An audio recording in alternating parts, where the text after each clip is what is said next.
ein Wunderbar in Ostia.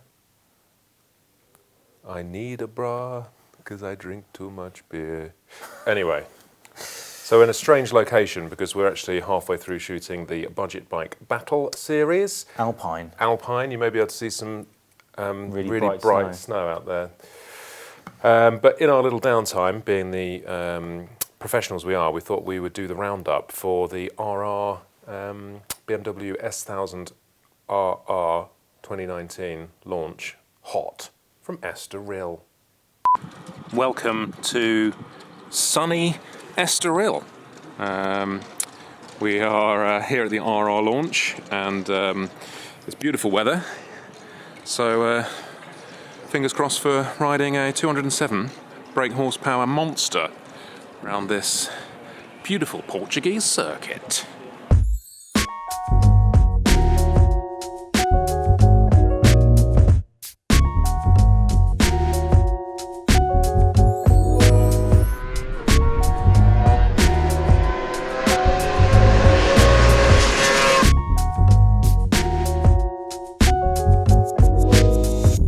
You've got purple lips.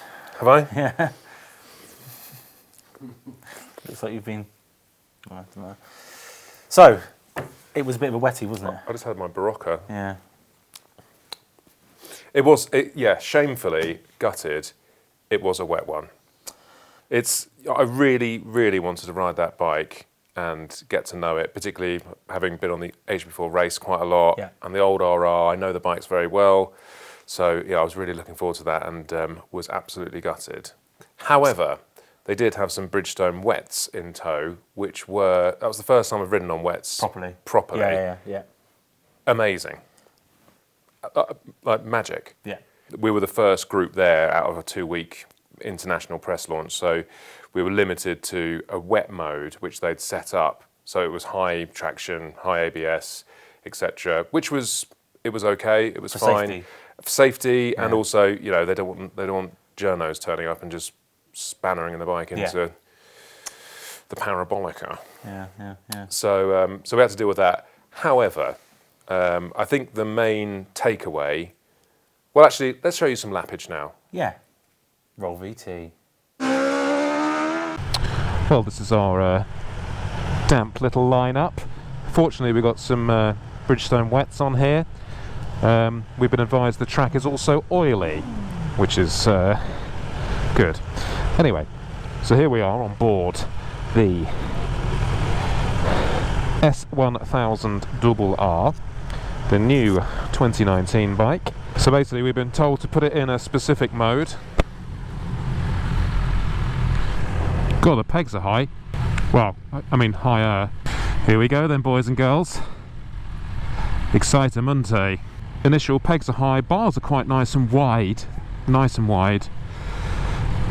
And this is really, I can't really, because of the weather and the tyres, we're going to be, can't really do much of a dynamic sort of test here until it dries up, hopefully later on. Seat's got quite a nice length to it. It's a bit more racy. This is obviously the M Sport, so we have a different seat. We've got a lithium battery in this bike, we've got carbon wheels in this bike, and we've got a lot of rain in this bike.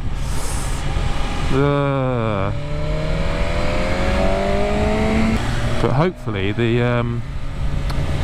electronics should do their thing. Well, this is just literally a sighting lap, but it does feel quite supportive, this bike, that's for sure. Brakes are good.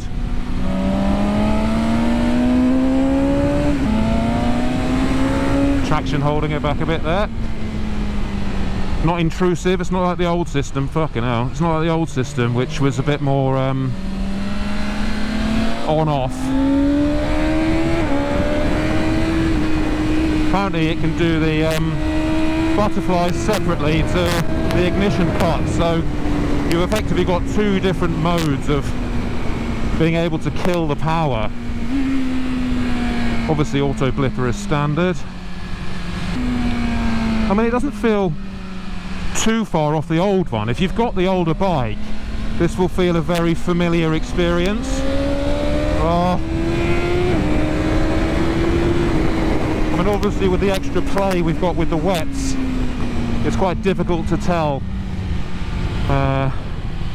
accurate chassis chisel. The traction light is just screaming at me.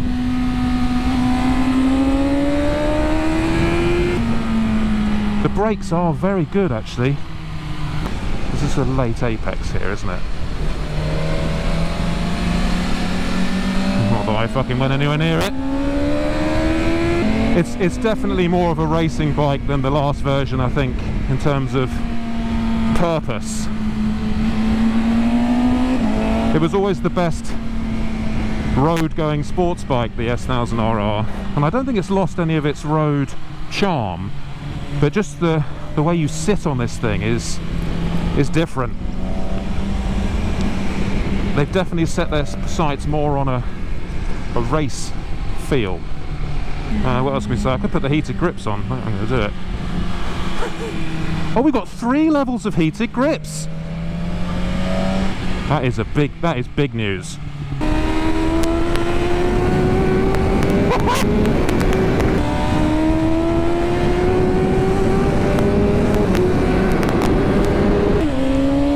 The traction control is so good.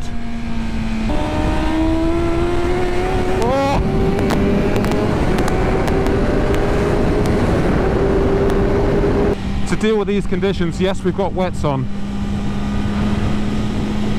but that is a very composed, stable motorcycle. Wow. I'm going to put the pit lane limiter on. Exactly the same as the last one. So it's launch control. Obviously with a nicer can on, it's going to be pretty sexy. Right, first mission done. Not crashed it. So we arrived at the circuit, sodden as a wet salmon, and in the little media booth yeah. garage, they had like a bike there with bits missing and some cams and some ABS units. And I've never picked up a camshaft before. Really? Never. And they had the old bike and the new bike. Is this crank or camshaft? Sorry, crankshaft. Yeah. They had the old one and the new one next to each other, and my God, the difference was massive. They're super heavy, aren't they? Yeah. Super heavy. Yeah. But the new one, yes, it was still a heavy item, but... Tom Sykes said, the first thing he said when he rode the bike, and they've been running stockish engines. Of course, it's not a stock engine, but in Welsh superbikes now, the engine rules are more or less, they're going back to more stock settings. And he said the first thing he noticed was how light the crank felt and how much it spins up. Right. And does it feel? Yeah. Does it feel like? Yeah. I mean, again, it's difficult to deduce with the amount of electronics that were coming in, and that's not necessarily a bad thing because it was absolutely piss wet, and that bike kept me completely safe. Yeah.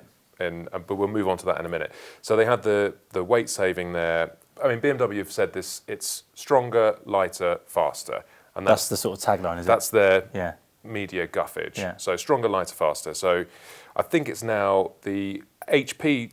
Can't say HP anymore. The M package is 193 kilos, which is pretty light for a modern sports bike. Yeah. And here's an interesting thing about the headlights. So this is a thing that the internet was like, originally on the first RR, oh, I hate those opposite headlights, it just looks stupid. If they were symmetrical, I'd buy one. As soon as they made it symmetrical, they're like, oh, I like the symmetrical one. Anyway, so I asked one of the tech guys, like, why was it asymmetrical and now it's symmetrical? Is it like because it's kind of been like a BMW thing. Yeah. But the answer was very dramatic, which was it's the old headlight design saved weight because high beam only needed to be in one headlamp. So they just got rid of the top bit. Okay. And it's like it's efficient, it is the way it is. So, but now because they're running these sleek little LEDs, it's all integrated into one. And actually, on the pictures of the naked, unfaired bike, you can see the units are tiny, really good.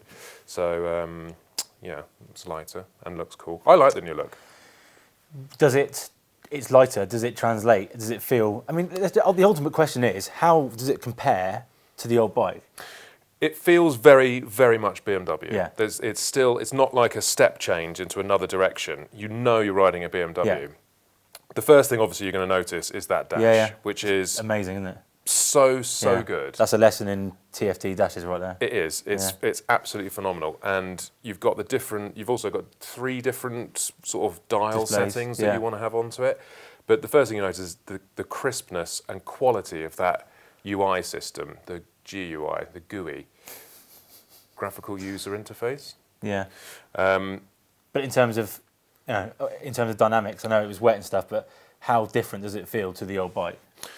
Is it lighter? It's definitely lighter between your legs. It sort of feels a bit more nimble, does it? And the best thing about it is that the tank has got it's kind of V'd now, so it's got a real narrow gusset. Yeah, but there's plenty to grip onto, is it? Exactly. So the tank is splayed. So particularly in wet conditions, when you're all tense, on heavy braking, you're taking a lot of that weight off your wrists and off your arms and arm pump, etc., onto your legs and onto the tank, which is, that I noticeably felt like I could go for longer on that bike because it was more supportive.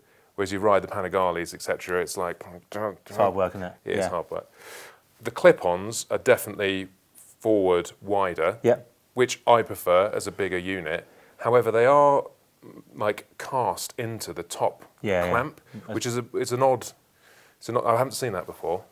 I don't understand the sort of big deal around this. No, it's a road bike. People are going to go and buy race clip-ons to go racing on it. That's what you want. That's what you want. But and I did say what happens when you crash it, or what happens if you want to go racing, and you can go into the BMW Motorrad dealer and order a pack, which will give you a traditional thing. So, so any other major differences? I guess it definitely spins up faster, the engine. It definitely feels like It feels like a 2019 bike rather than essentially 2009. Yeah, and I mean, again, hard to tell with all the traction control and stuff, but the power, it felt very linear, very smooth. The torque down low was monstrous. I mean, the old engine... It was good, wasn't it? I'd never had any complaints with that engine. It was absolutely rapid. So the new bike is basically this new shift cam technology, which I think they've got a media pack video of showing how it works. Should we show that now? We'll show that now. Or if it hasn't, then we won't. Do just come back to this. No. Then we'll talk about something else. Yeah. Yeah. So it basically just shifts the cam. Yeah. But what it's doing is it's variable. It's variable valve time, isn't it? Essentially, it's increasing the torque band throughout the rev range. And what revs does it kick in? 5,000. So same as the GS. To. Yeah. I think this bike revs to 14.2. I think something like that. Yeah. And even in the wane mode. Even in rain mode, that front straight Estoril, I mean, and traction all over the place, it felt fast. It looked rapid, definitely. Fast. Yeah. So, So talking of rain mode then, what was it? Is that limited power, or is it different? Is it the same power but different sort of? Yeah. So again, on the onboard video, I said it's in rain mode. It was a constructed rain mode. So if you have the Rider Mode Pro option, which is standard on the M Sport package. It's Gary. What are we doing? Anyway, so wet mode. So Wane mode. So if you have the Rider Mode Pro add-on, you get 3 modes, which you can, a bit like the R1M, where you can construct how you want everything to go. And this is, you can't jump on this bike and go, I know what I'm doing, blah, blah, blah. You're going to have to spend some time looking at this because it is a bit of a, oh my God, my brain's fried. However, is it more difficult than the R1? Less intuitive than the R1? No. Once you understand the basics of how it works, it's incredibly simple. They're basically like dials on an amplifier. Okay. So cool. ABS, more, less. Throttle response, more, less, more, less. Nice. And it's like a little mixer deck. And so you can set all that. But BMW set us up a mode with high traction, high ABS, low throttle response. Right. So even though it didn't say rain in the corner, it was like a customized rain mode. And within that mode, it set the traction to maximum. However, you still can toggle when you're riding on the slick button. Yeah, like the old one. Yeah. But because it's set so high, it didn't really make that Yeah. much difference because it's already gone. You're way up there in the traction thing. So you still got full power at the top. It was just Yeah. a much more progressive. Yeah. Yeah. I believe so. Yeah. I believe so.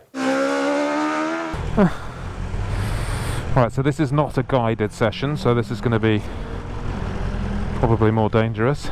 The brakes are good. They do have an initial punch, bite.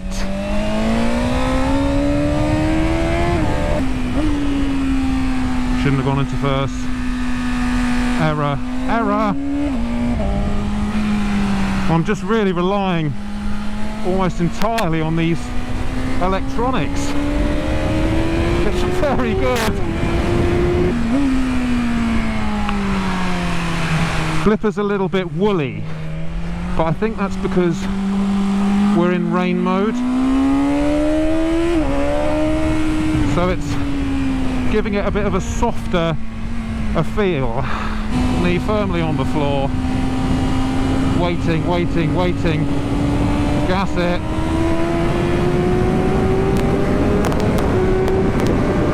Feels like it's geared quite short. Shorter than the other one, that's for sure. I say the other one, I mean the older one.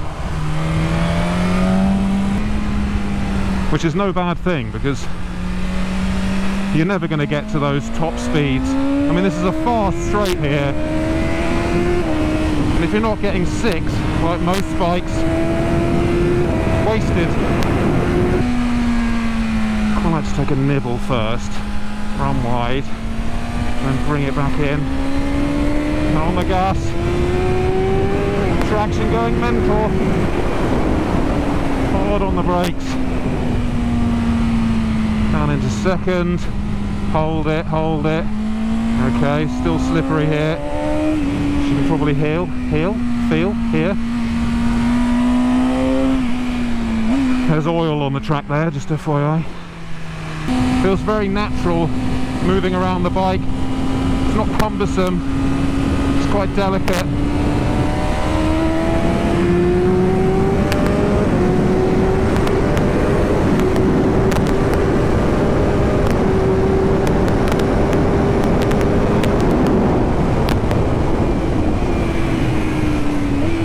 These wet tyres are amazing. Hopefully let's keep it that way. It's just, the traction is just helping so much. Just keep it under control. I mean, you could probably lower it a bit, the traction, but that's all for you to decide in your custom mode. Okay, so on the slow down lap then.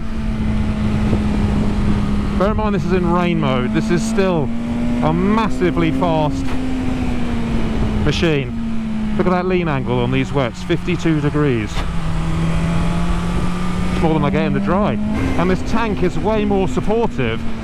You don't need stomp grips with this. It's got a nice, you can hang off it nicely. It's all very supportive, and under braking you can take a lot more of those pressures on your legs and on your core than on your forearms. So I think your arms are going to be less susceptible to pumping and stress. It's easy to ride, even in these conditions. What a thing. It's weird, it's smaller, but it feels wider, even though it feels more narrow. I don't know, that's just talking nonsense, but wow. The engine, it feels different, but you didn't get a chance to test it properly, so it's... Not really. However, a little birdie tells me that we might have a couple in yes, the Jerez same birdie told me, actually, yeah. and, on a Bridgestone tyre launch. On the S22 launch, in a yeah. couple of weeks' time. So we'll be first to ride that before everyone else anyway, because it's One not out. hopes. Yeah, one hopes. yeah. And Jerez is a very good test because Yeah. that's when I last rode the HP4 Before. race, which again, a few people are asking, is there any drop downs from that bike? No, not really. It's a completely new bike, isn't it? It's completely different. Yeah. So, stronger, lighter, faster, that's the tagline. Stronger, how is it stronger? That's a good question. I believe so what they've done, I meant dynamically. okay. Yeah. Well, I can tell you tensile as well. Okay. So they've basically made the new engine block, Yeah. much more part of the frame. Right, so there's less frame, is there? So it's more load bearing. Yeah. Yes. So Yeah, yeah. there's less frame, less weight, but using the engine block as a stronger supporting part of that frame. Like a half cock rather than full monocoque. I'd say 3/4 cock. Okay, You yeah. know, it's still got a traditional Yeah. frame, Yeah. but they've just made the stressed engine part much more part of that Yeah. package. And then, of course, you've got the underslung swing arm, Yes. which is lighter, Yeah. stronger, Yeah. and very difficult to engineer because on the exhaust side of it, that's why it's why you don't see many manufacturers doing it, because all the gubbins Yeah. has to get around that bit somehow. Hence the new linkage and the Yeah, and that linkage is straight up. It's a fully floating Yeah. rear shock, I believe. So Yeah. that's you rather than having to, you can make the spring way less stiff, therefore more controllable, because you're literally going up and down. Yeah. Whereas if you're at an angle, that spring is softer. Basically, the dynamic range is Yeah. not quite as Yeah. intense as if it is vertical. On the exhaust, actually, that's the only. It does sound a bit dull. It's only going to get worse. And so I know you mentioned you were chatting to the engineers about being Euro 5. Yeah. They think it's ready for Euro 5. They believe, yes. So the problem is they have built that bike to be Euro 5 compliant, depending on what Euro 5 actually means, because nobody's technically told them, and the government doesn't have a way of testing if it's Euro 5 compatible. But they have, based on previous examples, Wow. gone, yeah. And that's only 3 years away. 2 years away, actually. 2020, isn't it, Euro 5? I think so. But yeah, so it shouldn't change that much. And it's a good sign if they can get that power, which is Yeah. 207, by the way. Yeah. Does it feel like one? So you don't know, do you? I don't really know. No. So lighter. Now you said it feels lighter, more nimble. I mean, what does it feel like in a corner? Is it? I mean, again, Sexy. with wets on, Yeah. that takes a lot of that contact Yeah. away, because it's just moves around a lot In terms more. of steering, does it steer quicker? Yeah. Yeah. Yeah, it hasn't got that old BMW Lag. lag. Yeah. And they've changed the valves within the older forks had essentially car valves using the DDC. Car valves. Car valves. Yeah.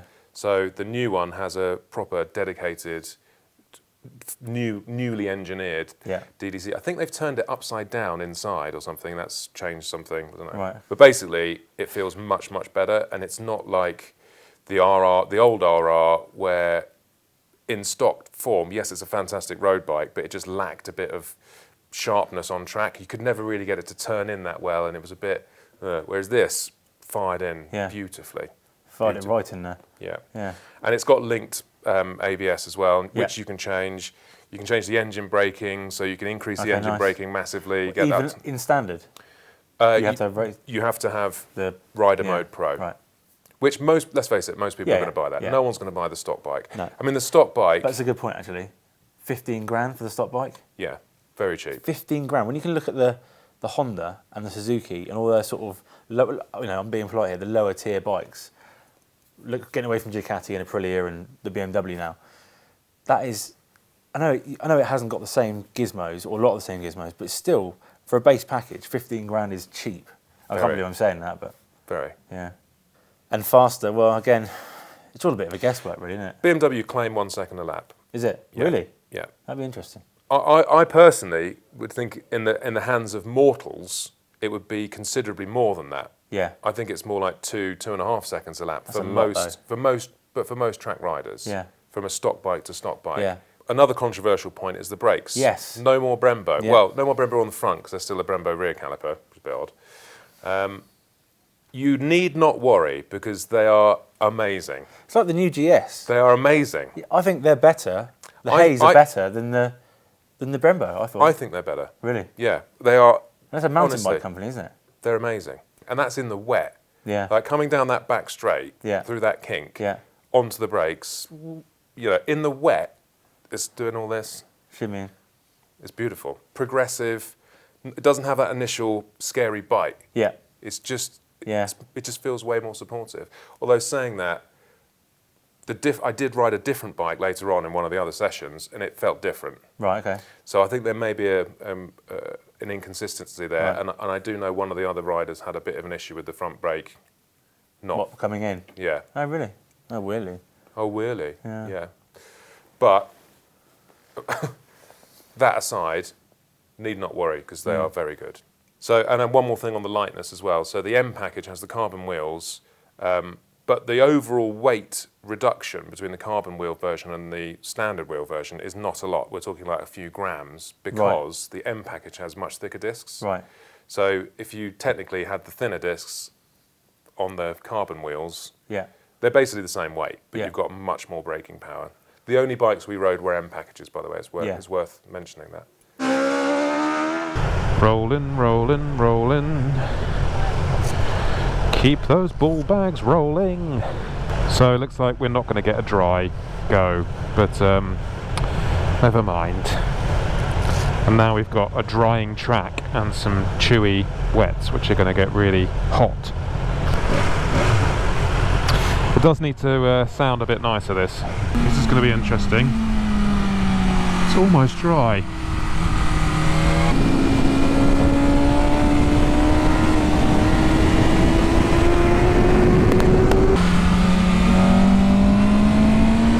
My tyre has just gone to utter shit.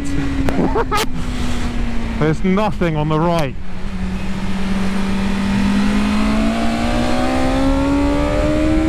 Not much on the left.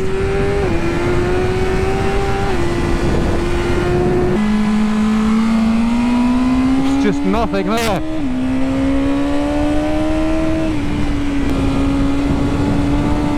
Oh, it's absolutely cooked.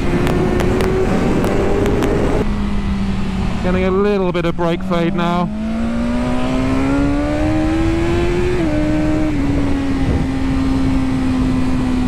Oh, there's nothing on this sidewall. I'm gonna have to stop.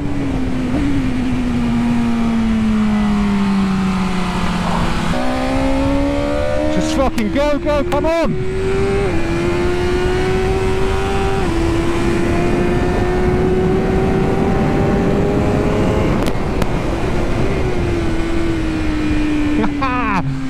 Weaving around. Oh, the left-hander's all right. Well, that was epic. Wet mode racing, I tell you. That's what we need to do. Whoa, fucking hell! Just even then, it's off. Yeah, the tyre's giving up, I think. Yeah. I've ruined it. Sorry, mate. In summary, it's every bit as much as of a S1000RR as the old one was. It feels very BMW. The electronics are absolutely superkins. They are superb. Honestly, to keep that bike upright, I had no real. Yeah. The only time I had an issue is when at the end of that session where it was drying, the track dried. So tyre was chewed. The tyre just, Yeah. well, I've got a footage of it now, Yeah. I'll play it. It was absolutely ruined to Yeah. the point where even just holding a constant line, it would just fall off the end of the Yeah. tyre. It was dead. But the bike, on the throttle, was like, no, and it wasn't like a... No, it was just like a it was like, no, I'm subtly just holding not, you back. it's not, no, Yeah. I mean, it wasn't subtle at that point, it was No. intense, but... But not the bangs. No, it was just like, no, you're not going to accelerate anymore. Yeah. So yeah, the ABS, I didn't feel the ABS kick in at all ever. So I think they're correct. Stronger, they're correct. Lighter, they're definitely correct. Yeah. Faster, they're definitely correct. And safer. Yeah. Stronger, lighter, faster, safer. It's like a new condom. Yeah. Yeah. I think the only negative I have is just the colour schemes. I think they're a bit lame. I actually think the red one looks better than the M Sport. Oh, I love the M Sport. And, well, when you look up close, it's not painted on, they're stickers, and it's just a bit cheap. And, yeah, that is another thing. Some of the materials feel a little bit cheaper. We did mention that, didn't we, at the Milan thing? Yeah. And having seen the bike other places, it's not as premium. It doesn't look No. as premium in some areas as before. No, but you can get a carbon package on top of the M package, which is 1,850 euros, so 1,850 euros, but it has all the badging and it looks amazing. So, but it's like with every BMW, you can buy the base one, but you're going to spend a load on extras. But yeah, in the small time I had on it, in the wet, I mean, it's going to be a 9 out of 10 bike. Is it? Yeah. Well, let's find out in Jerez.